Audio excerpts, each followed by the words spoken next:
salah seorang pendeta, yaitu yang memakai kata PS di depannya, entah dari mana PS-nya saya kurang tahu, PS7 atau PS8 saya kurang tahu, tetapi dia memakai PS sehingga dia dipanggil pastor. Karena di Indonesia umumnya pemanggilan pastor itu dipakai untuk gereja Katolik.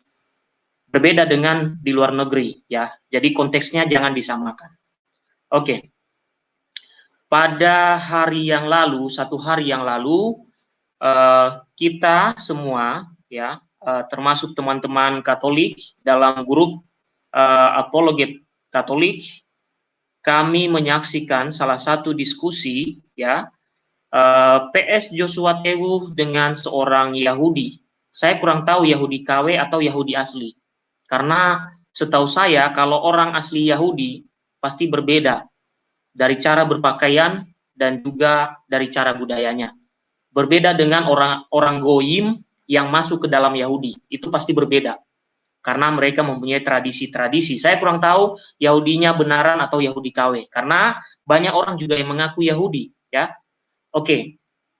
Dalam diskusi itu, Pak Joshua Tewu memberikan judul demikian. Interfaith Study, Manipulasi Trinitarian, 3-in-1, ada di tanah yang dibantah kaum Yudaisme Ortodoks. Itu judul dari diskusi pendeta atau PS Joshua Tewu. Nah, di dalam diskusi itu ada beberapa orang yang bergabung ya. Sebelum saya lanjutkan kepada tantangan Joshua Tewu kepada para uskup atau paus ataupun pemimpin agama lain. Sebelum saya tanggapi itu, saya mau melihat bagaimana orang yang masuk ke dalam itu. Ada satu orang yang bernama Samuel Siahaan, dia memberikan data sejarah yang keliru.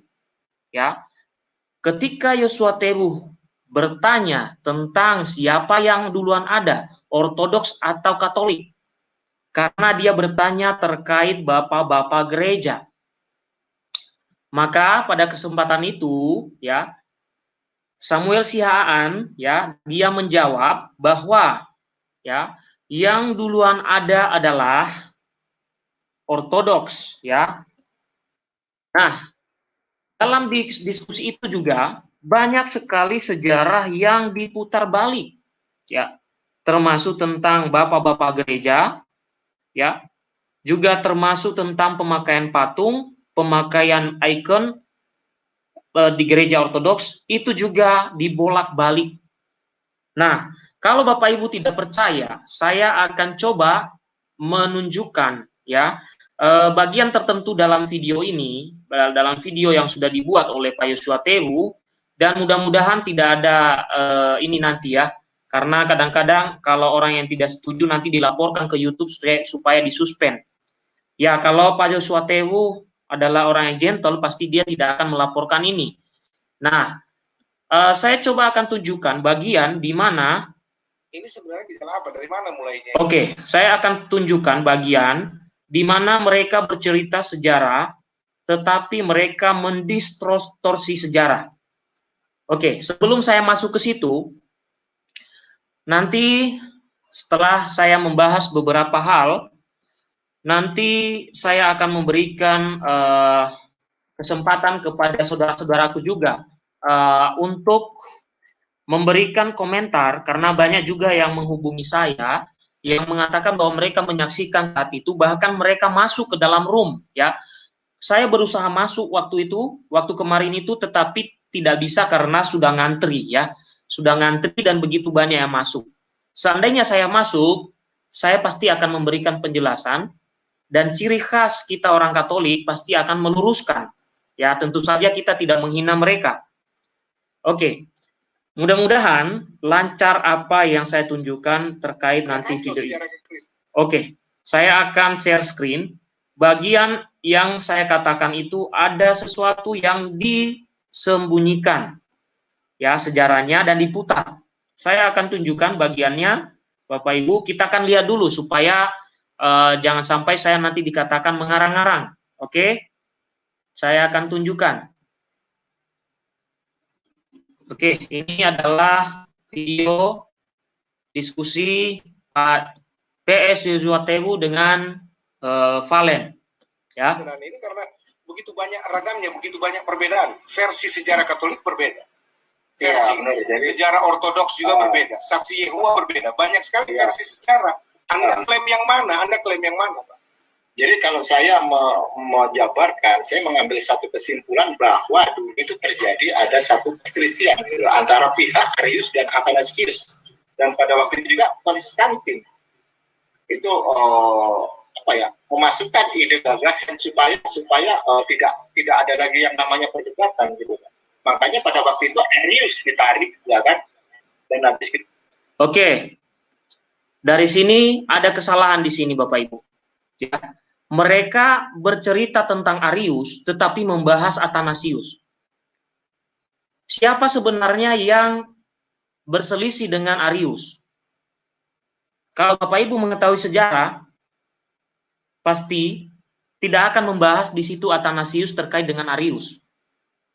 Oke, nanti saya akan coba tunjukkan ya. Ini terkait dengan Konsili Nikea, Bapak Ibu ya. Ini terkait dengan Konsili Nikea, dan di situ tidak ada di Konsili Nikea itu tidak ada perselisihan Arius dan Athanasius ya. Nah, coba nanti saya akan tunjukkan siapa sebenarnya yang berselisih dengan Arius ya. Ini terjadi di wilayahnya Uskup Alexander ya, yang memimpin di wilayah keuskupannya ya. Disitulah terjadi bidat Arianisme. Nah, perselisihan itu bukan terjadi dengan Athanasius ya. Jauh sekali ininya pembahasannya. Nah, terus dengan siapa? Oke, saya akan menunjukkan datanya supaya kita tidak tidak menduga-duga. Saya akan tampilkan ya. Sebelum saya melanjutkan, sebentar Bapak Ibu, harap bersabar. Oke. Saya akan coba menunjukkan sebagian fakta historis dari Konsili Nikea ya. Saya akan menunjukkan sebagian fakta historis dari Konsili Nikea ya. Oke. Sebentar saya akan tampilkan. Sebenarnya siapa yang berseteru di situ ya. Oke. Saya akan tunjukkan. Maka kita pelan-pelan saja Bapak Ibu supaya kita bisa jawab satu-satu ya. Karena data yang mereka sampaikan ini adalah data yang tidak benar. Oke. Saya putar ulang tadi yang dikatakan oleh Valen ya. Saya putar ulang supaya kita tidak mengarang-arang. Oke, kita tunggu dulu. Karena saya sempat coba download tapi berat sekali karena 3 jam Bapak Ibu. Oke, sinyalnya mungkin agak kurang bagus. Tapi mudah-mudahan segera bagus. Waktu. Kita tahu ya, saya akan membahas sedikit tentang Konstantin. Konstantin ini adalah penyembah berhala gitu. Jadi Konstantin ini memasukkan suatu ide atau gagasan untuk menyatukan kedua perbedaan itu dalam konteks politik. Dan sempat juga Konstantin memasukkan ide atau gagasan Argantia. Dan kita tahu sejarah sekuler menyatakan bahwa kematian daripada Konstantin itu masih pagan. Dia masih menyembah apa yang disembah oleh nenek moyang dia. Dan bahkan kalau kita tarik lagi ke bawah, bagaimana apa bedanya? Gimana? Apa bedanya Konstantin dengan kekristenan waktu itu? Yang Anda tidak setuju? Berbeda. Kan Konstantin pagan, ya kan, penyembah berhala. Sedangkan Kristen Anda tidak akui keberadaannya karena pemercaya Yesus yang Anda tidak akui sebagai Mesias dan sebagai Tuhan, sebagai Allah Juru Selamat. Oke, saya agak sedikit percepat di mana disebutkan Athanasius.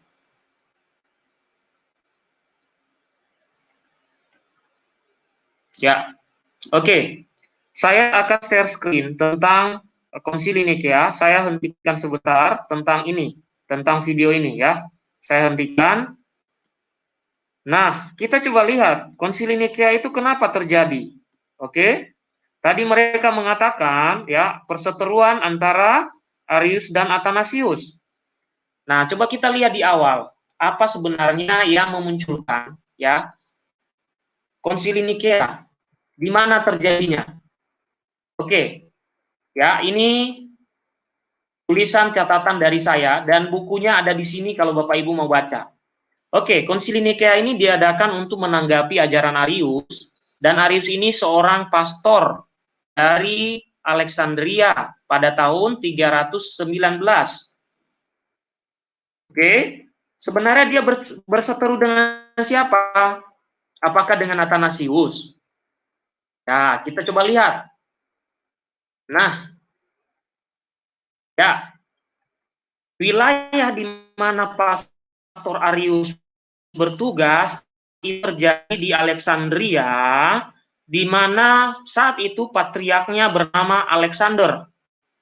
Ya, maka untuk pertama kali untuk menanggapi Arius itu diadakan yang namanya Konsili Alexandria tahun 321.